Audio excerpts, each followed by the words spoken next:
Birthday party খাব আহি ইমান ডাঙৰ কাজিয়া হ'ব বুলি ভাবাই নাছিলোঁ। সেইকাৰণে কেকৰ সলনি বিলাহীয়ে কাটিব লগা হ'ল। হেল্ল' ৱেন টাইম বেক মোৰ সঞ্চাই। আশা কৰোঁ সকলোৱে ভালে আছে, লগতে ময়ো ভালে আছোঁ।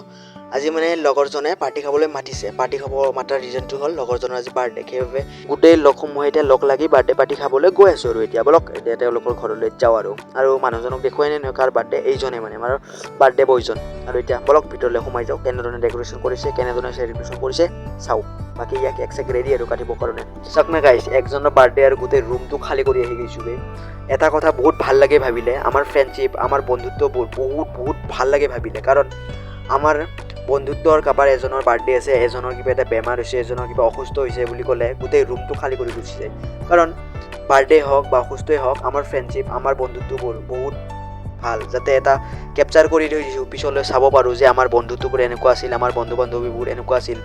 সিজনে সিজনৰ বাৰ্থডেত পূৰা গোটেই ৰুম খালী কৰি গৈছিলোঁ, বা এনেকৈ আমি হাঁহি ধেমালি এনেকৈ ফূৰ্তি কৰিছিলোঁ বুলি যাতে এদিন মনত পৰিব, এদিন চাবলৈ যাতে সুযোগ পাওঁ বুলি এনেকৈ সৰু এটা হ'লেও ভিডিঅ' কৰি থৈ দিছোঁ। ভিডিঅ'ৰ জৰিয়তে যাতে আমি নিজৰ স্মৃতিবোৰ মনত পেলাব পাৰোঁ, সেইবাবে এটা সৰুকৈ হ'লেও ভিডিঅ' কৰি থৈ দিছোঁ। বাকী আৰু বেছি দীঘল কৰি নাথাকোঁ, ইমান কোৱাটোও ভাল নহয়। বাকী এতিয়া ভাত খাব বলক, বহুত দেৰি হৈছে। এতিয়া কেক চেক কাটা হৈ গ'ল, আৰু কেক কাটাৰ পিছত এটা বস্তু দিছে গাইছ, চাওক না, বিলাহী দিছে বে।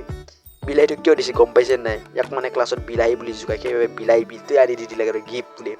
বাকী বিলাহীটো খুৱাব খুজি আছিল আৰু এতিয়া বলক ভাতটো খাই লওঁ। আৰু এতিয়া বেছি দেৰি কৰি নাথাকোঁ, ভাতটো খাম আৰু যাব সময় হৈছেই গাইছ, কিনো কৰি থাকিম আৰু পাৰ্টি খাব হৈছিলোঁ। আৰু এটা কথা, আমাৰ দৰে বেটছ আমাৰ স্কুলত কোনো ক্লাছত নাই, ভালৰ ক্ষেত্ৰতো নাই, বেয়াৰ ক্ষেত্ৰতো নাই। গতিকে ভাবকচোন আমাৰ বেটছটো কেনেকুৱা ধৰণৰ হ'ব পাৰে।